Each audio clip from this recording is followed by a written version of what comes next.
en Santiago. Santiago capítulo 4. De eso vamos a estar hablando en el día de hoy. Santiago capítulo 4 se encuentra casi al final de nuestras Biblias.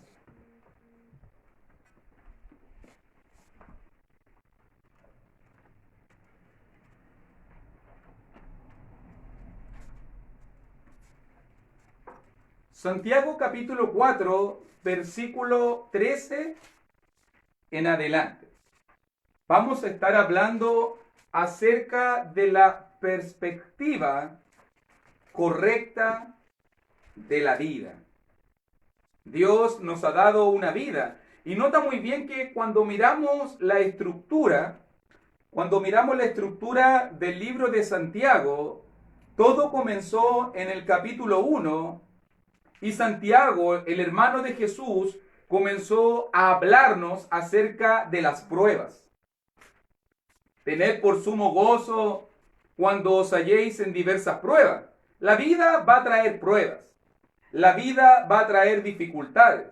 A veces con situaciones que golpean la vida del cristiano, que nos nublan, que nos quitan el entendimiento. A veces va a ser con pobreza o riqueza. También estoy tratando de mostrar el capítulo 1. A veces la vida también va a probarnos a través de tentaciones, del pecado que nos asedia.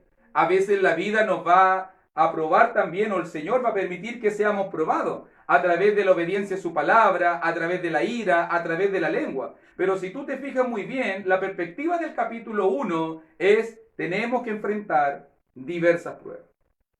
La perspectiva del capítulo 2 tiene que ver con la fe.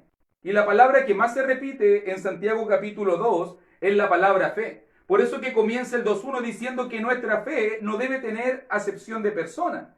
O sea que tenemos que demostrarle a Dios nuestra fe, cómo nos tratamos los unos a los otros, cómo amamos a las otras personas y que no hacemos acepción de personas. Debemos demostrar nuestra fe, cómo, de una manera sustanciosa, a través de obras, a través de obediencia. Ya hemos escuchado la palabra, por lo menos en Santiago capítulo 2, cuando predicamos acerca de la fe versus las obras. Y ahora, y cuando llegamos al capítulo 3, la perspectiva del capítulo 3 es la sabiduría. Y la sabiduría en la mente de Santiago se expresa de dos maneras muy prácticas. ¿Cuáles son estas dos maneras? Lo que sale de mi boca, cuida lo que sale de tu boca, la lengua, y cuida cómo vives, tu conducta. Versículo 13 del capítulo 3. ¿Cómo mostramos que somos sabios y entendidos? Muéstrenlo. Por una buena conducta, por una vida ofrecida en sabia mansedumbre. Y cuando llegamos ahora al capítulo 4, nota bien todas las problemáticas que se ha hablado. Se ha hablado de las pruebas, se ha hablado de la fe, se ha hablado de la sabiduría. Y la perspectiva del capítulo 4 ahora es el mundo. Es el mundo y las influencias que el mundo está, en este caso, golpeando, afectando e impactando la vida del cristiano. El mundo nos afecta. El mundo nos golpea. El mundo muchas veces nos dice un estilo y una manera de vivir. Ya lo dijo ahí en el 4.4. Oh almas adúlteras, ¿no sabéis que la amistad del mundo es enemistad contra Dios? ¿De dónde vienen los pleitos, los celos, las iras, las contiendas? Todas esas cosas que están entre nosotros. Ese mundo que atenta. A veces el mundo nos quiere afectar desde adentro. Pero la perspectiva de lo que vamos a estar estudiando en el día de hoy es cómo el mundo, no tu mundo interior, no, el mundo exterior. Cómo el mundo exterior presiona, agobia, cómo el mundo exterior puede desorientar la vida del cristiano. Hoy día vamos a aprender acerca de la perspectiva correcta de la vida y Santiago va a decirnos allí, en 4:13 al 17. Mira cómo lo dice la palabra de Dios. Vamos ahora, los que decís, hoy y mañana iremos a tal ciudad y estaremos allá un año y traficaremos y ganaremos, cuando no sabéis lo que será mañana. Porque, ¿qué es vuestra vida? Ciertamente es neblina que se aparece por un poco de tiempo y luego se desvanece. En lugar de lo cual deberíais decir, si el Señor quiere, viviremos. y haremos esto o aquello. Pero ahora os jactáis en vuestras soberbias. Toda jactancia semejante es mala, y al que sabe hacer lo bueno y no lo hace, le es pecado. Lo primero que quiero decirte cuando pensamos en este pasaje es que mucha gente en este año 2020 pensó que lo iba a vivir de una manera. Mucha gente se planificó y dijo, no, yo el 2020 voy a hacer esto. El 2020 voy a viajar. El 2020 me voy a comprar aquí. El 2020 voy a buscar este proyecto. ¿Cuántos de nosotros no pensamos que teníamos el 2020 en el control de nuestra mano? ¿Cierto que sí? Pensábamos eso, que el 2020 estaba en nuestro control. Ahora, ¿qué nos trajo este 2020? Una completa incertidumbre, una completa inseguridad. Y creo que el 2020 grafica exactamente lo que Santiago está diciendo acá. Porque hay una vanidad que hoy en día existe en nuestros corazones. La vanidad de sentirnos en control. La soberbia de creer que somos nosotros quienes gobernamos nuestra propia vida. Yo no estoy hablando, ni Santiago está hablando de que es malo planificar. No, Santiago tampoco te está diciendo que es malo emprender, o que es malo trabajar, o que es malo juntar dinero, o que es malo ser precavido. Santiago no te está hablando de eso. Sino que Santiago te está hablando que es malo hacer todas esas cosas y dejar a Dios de lado. Eso es lo malo. Eso es lo malo. El poder tomar decisiones, el poder enfocarte en algo, el poder planificar, el poder decir que eres previsor, que estás preocupado de tu futuro, de tu familia, de tus hijos, de tu casa, pero al mismo tiempo estar dispuesto a dejar a Dios. Santiago va a decir, eso es malo, eso es soberbia, eso es jactancia, porque la gente se cree en control. Mi vida, mi casa, mi auto, mis cosas. Y nos creemos en control. Y Santiago va a decirnos 4 puntos que vamos a estar considerando.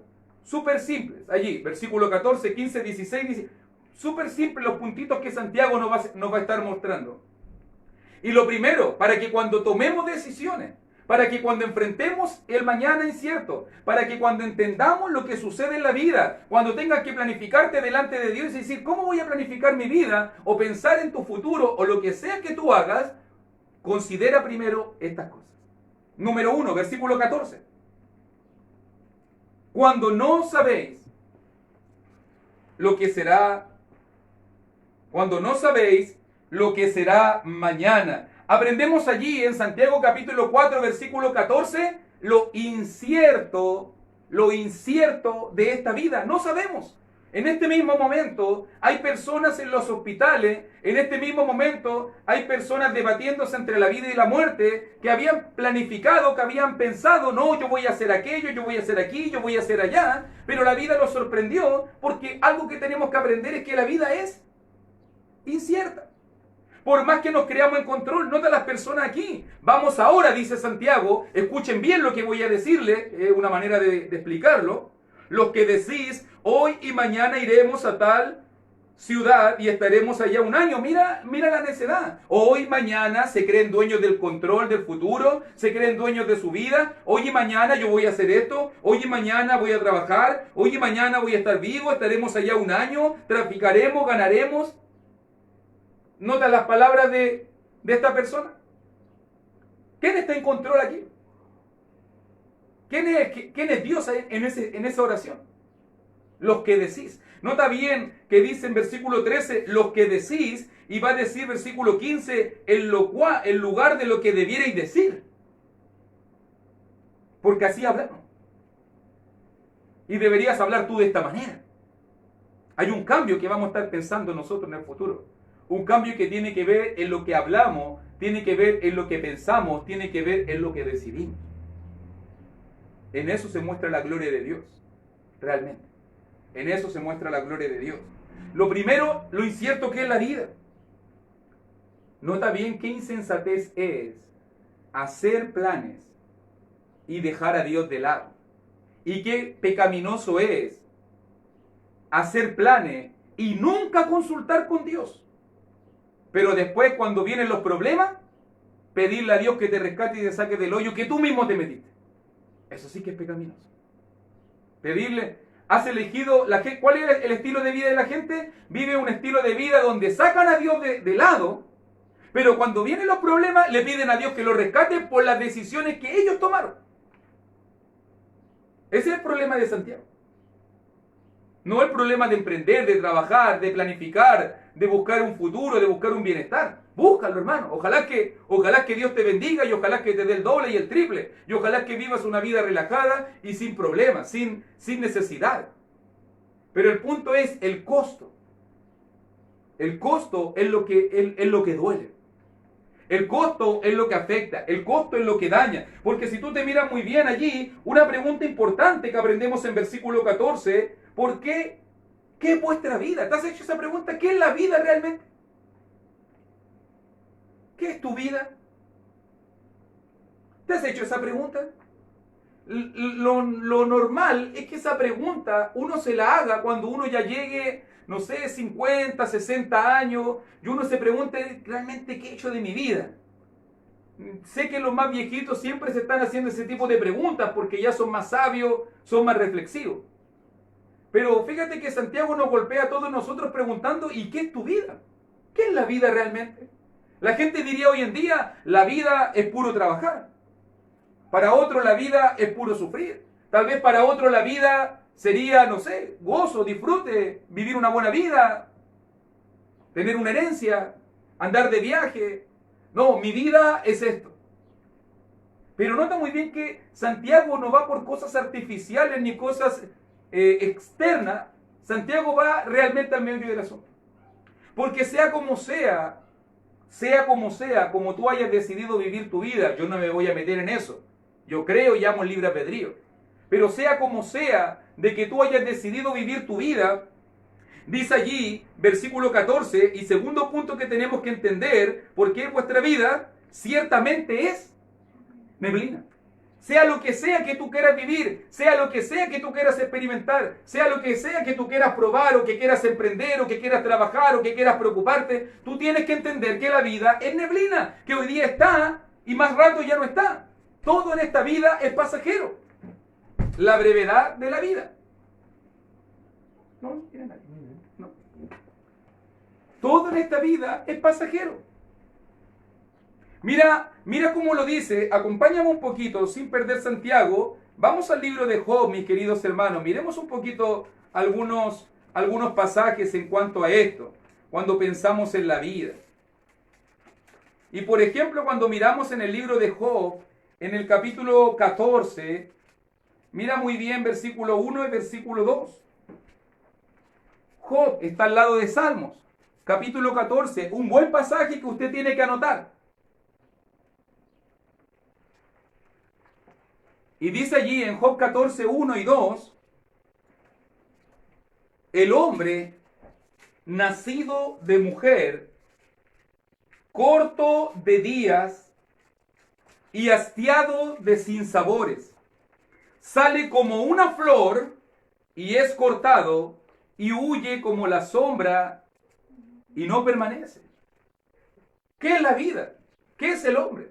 El hombre es corto de día. El hombre vive una vida sin sabor. El hombre es como una flor. Una imagen favorita de Jesús, de Pedro, es hablar de la vida, que la vida es como la flor de la hierba. Que un día está bonito, que un día está fructificando, que un día está verdecita, pero en un momento se seca, el sol la seca, en un momento se corta y desaparece. Así es la vida. Así es la vida. La vida en la mente de Santiago es neblina. Mira, hay varios conceptos que son importantes. Por ejemplo, ahí en el capítulo 7 también. Acompáñame un poquito ahí mismo en Job 7, mire. Porque Job es uno de los libros que más habla en cuanto al significado de la vida. Y cuando pensamos en el libro de Job, por ejemplo, también, versículo 6 del capítulo 7, dice la palabra del Señor, y mis días fueron más veloces que la lanzadera del tejedor y fenecieron sin esperanza. Le preguntaron, en este caso, a Job, ¿qué es la vida? Alguien diría, en buen chileno, la vida pasa volando. y no te das ni cuenta. Y naciste, creciste, viviste y moriste. Y después te das cuenta que lo que hay hecho no ha servido o no ha valido. No ha valido para nada.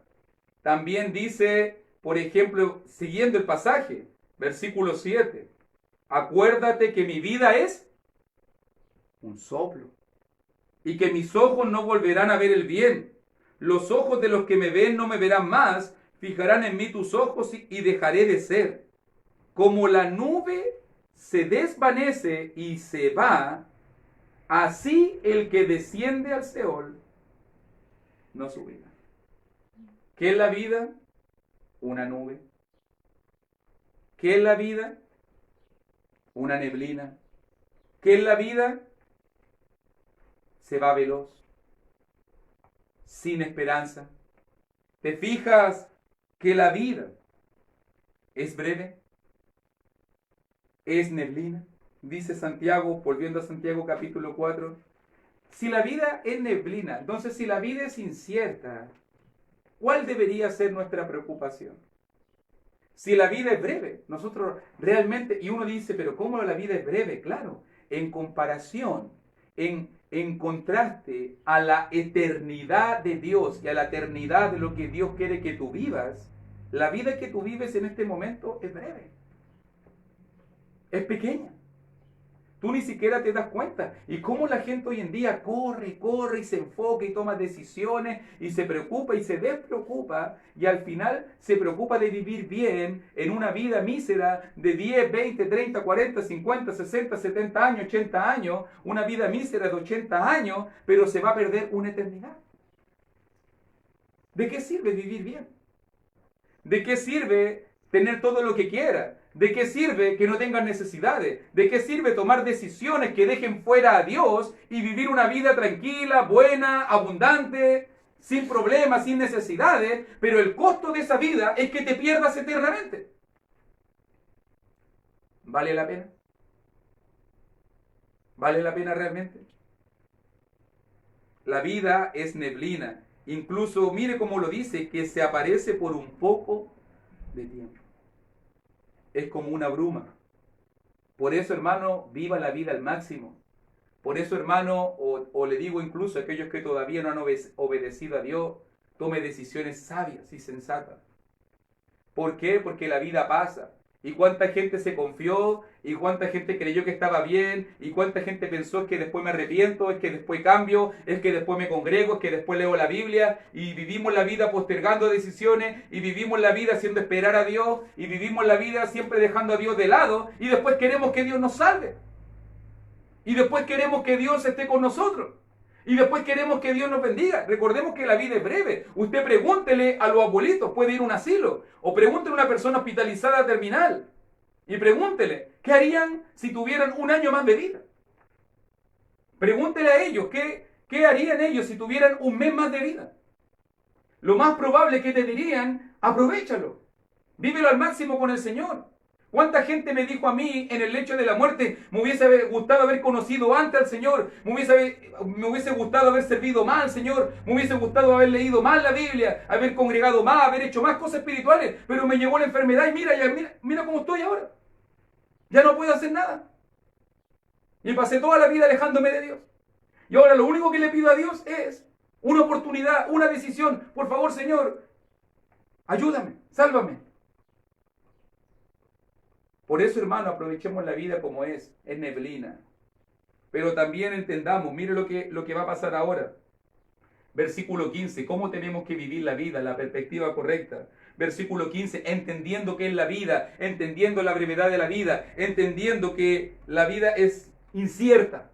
Versículo 15 nos dice, el lugar de lo cual deberías decir, si el Señor quiere, viviremos. ¿Sabe? Yo he pensado mucho en esa frase. Hay una premisa establecida en el versículo 15. Una premisa que los que hablaron en el versículo 13 no consideraron. Los del versículo 13 dieron por hecho que iban a estar vivos. un día más, hoy, mañana, un año más. ¿Usted se dio cuenta de eso, no? Dieron por hecho que iban a estar vivos. Pero la perspectiva correcta de la vida, sabiendo que la vida es incierta y sabiendo que la vida es breve, la perspectiva correcta es: si el Señor quiere, voy a estar vivo. Y ya tengo un motivo para darle gracias a Dios. Si hoy día tú tienes la posibilidad de tener un día más de vida, si hoy día tienes la posibilidad de tener airecito en tus pulmones, si hoy día tienes la posibilidad de estar con tu familia, de estar con tus hijos, de estar con tus relaciones, tus lazos más afectivos, más cercanos, si Dios hoy día te ha provisto en tu mesa, si hoy en día Dios te ha provisto con un techo, te ha provisto con ropa abrigada para poder enfrentar el clima, eso significa de que tienes mucho que agradecerle. Si el Señor quiere, Él quiso que eso pasara. Él quiso que tú tuvieras eso. Él quiso rodearte de esas bendiciones.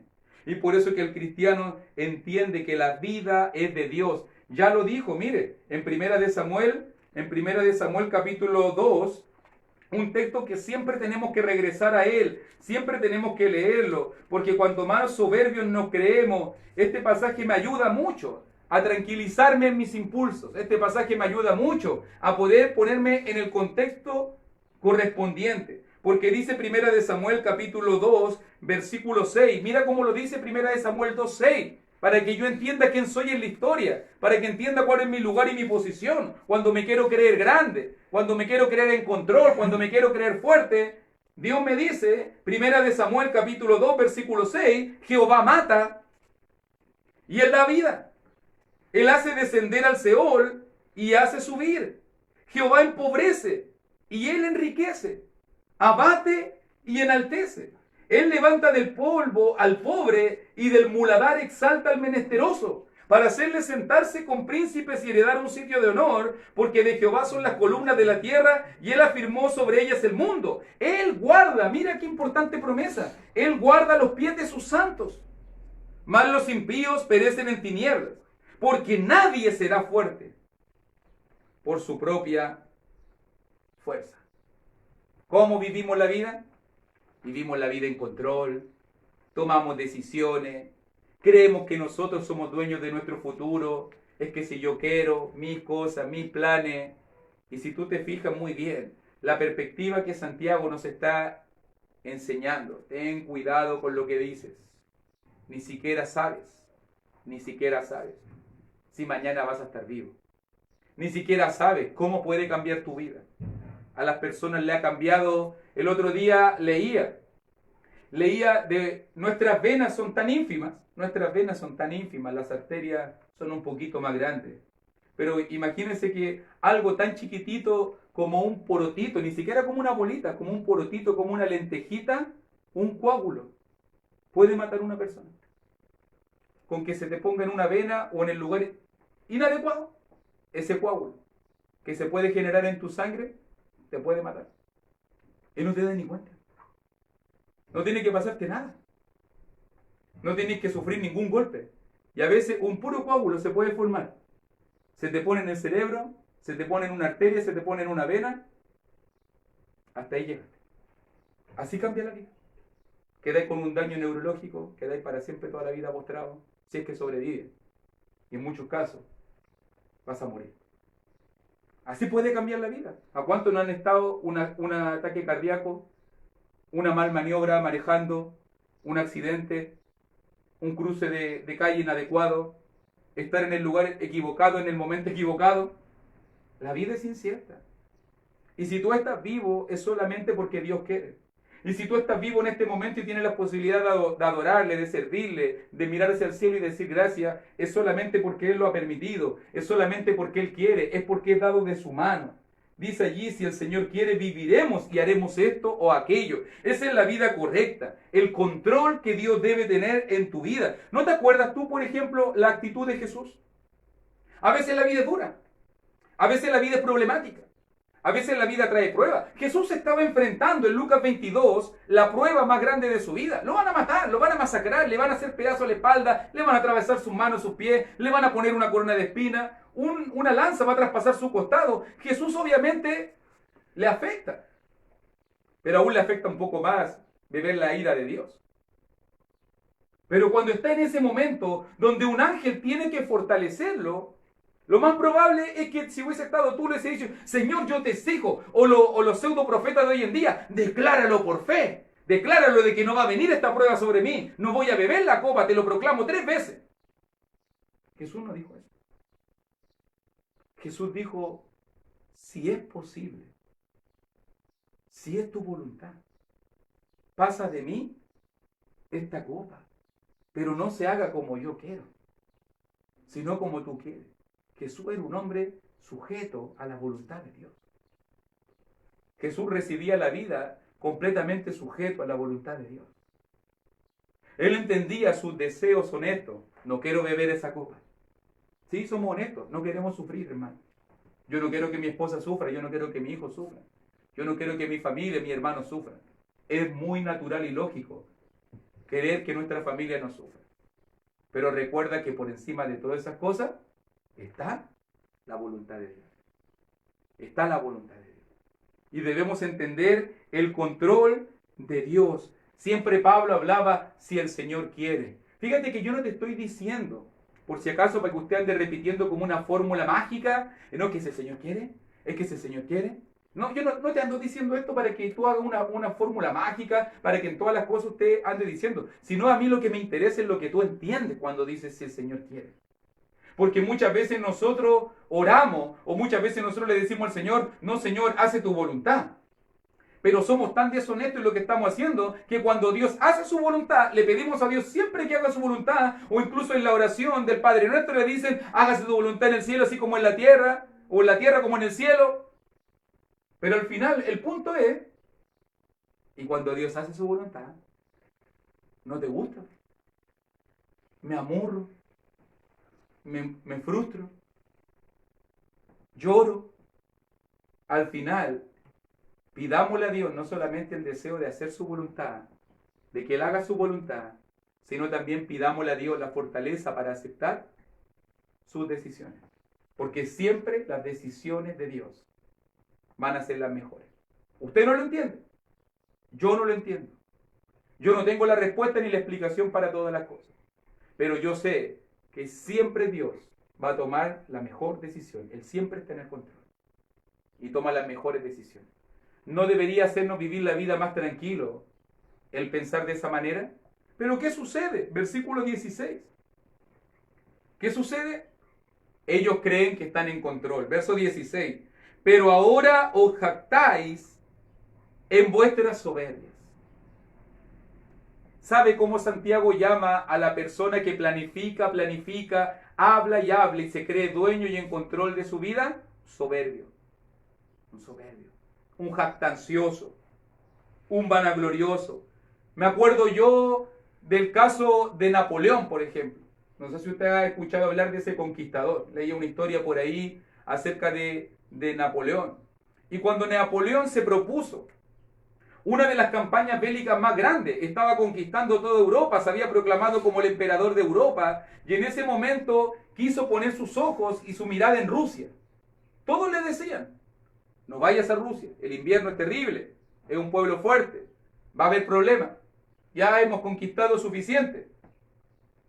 Al final uno le dijo, si Dios quiere, lo haremos o no lo haremos. Napoleón tranquilo.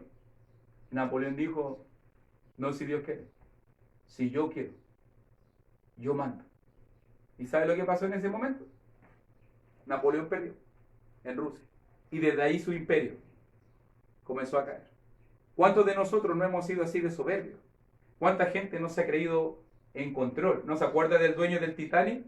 El dueño del Titanic antes de partir dijo, ni Dios puede hundir este barco. Y usted conoce la película, ¿cierto? Y murió DiCaprio por culpa de eso, ¿cierto? Usted sabe eso. Lamentablemente. Ni Dios puede hundir el Titanic. Así pensó el dueño. ¿Y dónde está el Titanic ahora? En el fondo del mar. ¿Cierto? En el fondo del mar. ¿Por qué? Porque el hombre se cree soberbio, el hombre se cree en control, El hombre cree que manda, el hombre cree que planifica, el hombre cree que tiene las cosas en su mano, es que yo decido, es que a mí nadie me impone nada, es que yo hago lo que quiero, es que yo vivo como quiero, es que yo tomo las decisiones que yo quiero, es que yo gasto mi plata como quiero, es que yo gasto mi tiempo como yo quiero, y la gente se cree en control, y aquí dice, cuidado, porque eso va a traer consecuencias. Eso se llama soberbia, eso se llama jactancia. Y ya en el mismo capítulo 4, versículo 6 dice, porque Dios dice, Dios resiste a los soberbios, Dios los tiene de lejos, Dios odia a los soberbios y da gracia a los humildes. ¿Cuál es la vida soberbia? La vida que se cree en control, la vida que cree que tú dominas, no es que yo decido. Hermanos, vamos al estudio bíblico, no es que no quiero. Leamos la Biblia, no es que no me gusta. Cantemos, no es que no quiero. ¿Quién está mandando ahí? ¿En esa vida? Cuando una persona dice eso, el yo. El yo. Está mandando tú y no está mandando Dios. ¿Cómo debería decir un cristiano? Si el Señor quiere. ¿Y el Señor quiere? El Señor quiere. El Señor quiere que yo lea, el Señor quiere que me congregue, el Señor quiere que haga cosas espirituales. El Señor quiere. Pero muchas veces nos creemos así en control y Dios dice, eso es soberbia. Eso es jactancia. Por eso va a decirnos al final, versículo 17, y esto es lo importante del asunto. Porque Santiago llega al meollo del asunto y dice, y al que sabe hacer lo bueno. Y la pregunta que tú tienes que hacerte al llegar a este punto es, ¿qué es lo bueno? ¿Qué es lo bueno? ¿Y qué es lo bueno en este pasaje? La voluntad de Dios. ¿Qué es lo bueno? Todo lo que Santiago te ha dicho. ¿Qué es lo bueno? Entregarle el control de Dios, el control a Dios de tu vida. ¿Qué es lo bueno? El poder vivir la vida dependiendo y confiando en Dios y sabiendo que la vida es breve, que la vida es efímera, que la vida es incierta. ¿Qué es lo bueno? Saber que tus corazones deben estar dirigidos hacia Dios. Eso es lo importante. ¿Cree que Dios está en control de su vida? Vívalo entonces. No solamente lo diga, hágalo entonces. Dele el control a Dios de su vida. Vivir de una manera diferente es pecado. Porque Santiago dice no hacer lo correcto. No vivir la vida de la manera correcta. También es pecado. Mucha gente hoy en día me dice, hermano Luis, yo no mato a nadie. Hermano Luis, yo no me drogo. Hermano Luis, yo no miento, yo no adultero, yo no fornico, yo no hago cosas malas. Y la mayoría de las veces vivimos la vida pensando en lo malo que hacemos. Y Santiago te diría, estás equivocado. Porque eso no es solamente pecado. La gente piensa hoy en día que ve que el pecado es todo lo malo que uno hace activamente. Pero en la mente de Santiago, cuando tú sabes hacer lo bueno, cuando Dios te ha mostrado el camino, cuando Dios te ha dado bendiciones, cuando Dios te ha dado una larga vida, una bonita vida, una bendecida vida, es malo también evitar hacer cosas buenas. Es malo también omitir. Y al que sabe hacer lo bueno y no lo hace, le es pecado. La pregunta correcta de Santiago sería, no hago nada malo. ¿Y qué estás haciendo de bueno? ¿Qué estás haciendo de bueno? No matas, pero ¿qué estás haciendo de bueno? No robas, pero ¿qué estás haciendo de bueno? Porque el que sabe hacer lo bueno y no lo hace, ¿cierto? Por ejemplo, anoté varias cositas que me puse a pensar. Varias cositas para la conclusión de este sermón. Por ejemplo, nosotros sabemos que debemos estudiar más la Biblia. Sabemos que es bueno y es alimento espiritual el leer la Biblia. Segunda de Timoteo 2:15, por ejemplo, nos dice que debemos siempre procurar con diligencia presentarnos a Dios como obreros aprobados que usan bien la palabra de verdad, ¿cierto? ¿Y por qué no lo hacemos? Si sabemos que debemos leer la Biblia y algo bueno. Santiago te diría, eso es pecado. Eso es pecado. Por ejemplo, ¿sé yo que debo pasar más tiempo en la oración? ¿Es buena la oración? Orar sin cesar. Debemos ser gente de meditación. Debemos ser gente que estemos pasando más tiempo en la oración. Sabemos que eso es bueno, ¿cierto? ¿Por qué no lo hacemos? Santiago te diría, eso es pecado. Porque si tú sabes que eso es bueno y no lo haces, estás pecando pasivamente. Estás pecando por omisión. Por ejemplo, Gálatas capítulo 6, verso 10 nos dice que debemos estar ayudando a otras personas, mayormente a los de la familia de la fe. ¿Estamos preocupados de ayudar al prójimo? si no lo estoy haciendo? Santiago me va a decir, eso es pecado. Porque si sabes hacer lo bueno y no lo haces, es pecado. ¿Sabes que deberías estar usando y poniendo tus talentos a disposición de la obra de Dios? Dios te ha dado dones, Dios te ha dado talentos, Dios te ha dado cualidades, Dios te ha dado herramientas. ¿Lo usas para la obra de Dios? Si no lo estás haciendo, Santiago te dice, si sabes hacer lo bueno y no lo haces, es pecado. ¿Cierto? Sabes que tienes que evangelizar y enseñar a otros. Sabes de que tienes que rescatar a muchos de las llamas del infierno. Sabes que Dios quiere que evangelicemos, ¿cierto? ¿Por qué no lo haces? Si sabes que es bueno. Santiago te diría, eso es pecado. Una frase que últimamente he comenzado a pensar y meditar mucho es en el ateísmo práctico. ¿Sabe lo que es el ateísmo práctico? Porque hay un ateísmo de palabra, los que dicen ser ateos. Pero a mí me complica más el ateísmo práctico. ¿Sabe cuál es el ateísmo práctico? Es decir que crees en Dios, pero en tu práctica vivir como si Dios no estuviera en tu vida. Vivir completamente alejado de Dios.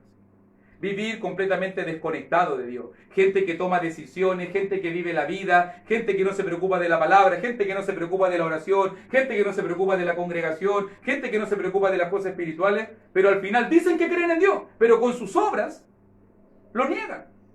Se contradicen a sí mismos. Porque si creyeses que Dios es real, que Dios es poderoso, que Dios es lo más grande, ¿cómo tú deberías vivir la vida? Mucha gente hoy en día deja a Dios fuera de sus palabras, fuera de su hablar. Viven hablando del mundo y dejan a Dios fuera de su hablar. No hablan de Dios con la gente. Ateísmo práctico. Sacan a Dios de su boca. O también dejando a Dios fuera de sus actividades.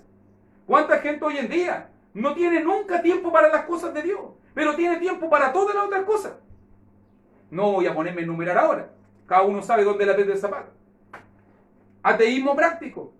La gente saca a Dios fuera de su vida, pero no se preocupa de decidir, vivir y existir en la presencia de Dios. Ateísmo práctico. Dejamos a Dios fuera de nuestros planes. La gente planifica, toma decisiones, piensa, planea, tira papeles, tira líneas, tira trazos por aquí, por allá y deja fuera a Dios. Ateísmo práctico.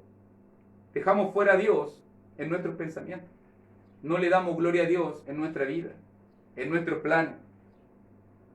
¿Cuánta gente hoy en día sabe que tiene que bautizarse? Sabe que lo que es lo bueno y no lo hace. Santiago te diría, eso es pecaminoso. Saber hacer lo bueno y no querer hacerlo es pecaminoso. ¿Cuánta gente hoy en día sabe que está en pecado? Sabe que está practicando el pecado, sabe que está haciendo cosas totalmente malas, sabe de que está con un corazón endurecido practicando el pecado, y sabe que eso es malo, y sabe que tiene que arrepentirse, sabe que tiene que confesar y cambiar, y no lo hace. Santiago te diría, eso es pecado. ¿Cómo estamos viviendo la vida, mi querido hermano, mi querida hermanita? ¿Qué es la vida? Neblina. Viva la vida delante de Dios. Viva la vida sujeto a la voluntad de Dios. Pero sobre todo, viva la vida involucrando a Dios en cada cosa que tú haces, en cada decisión que tú tomas, en cada pensamiento que tú tienes, en cada palabra que tú dices. Vive la vida glorificando a Dios. Que el Señor le bendiga. Y muchas gracias por esta preciosa oportunidad.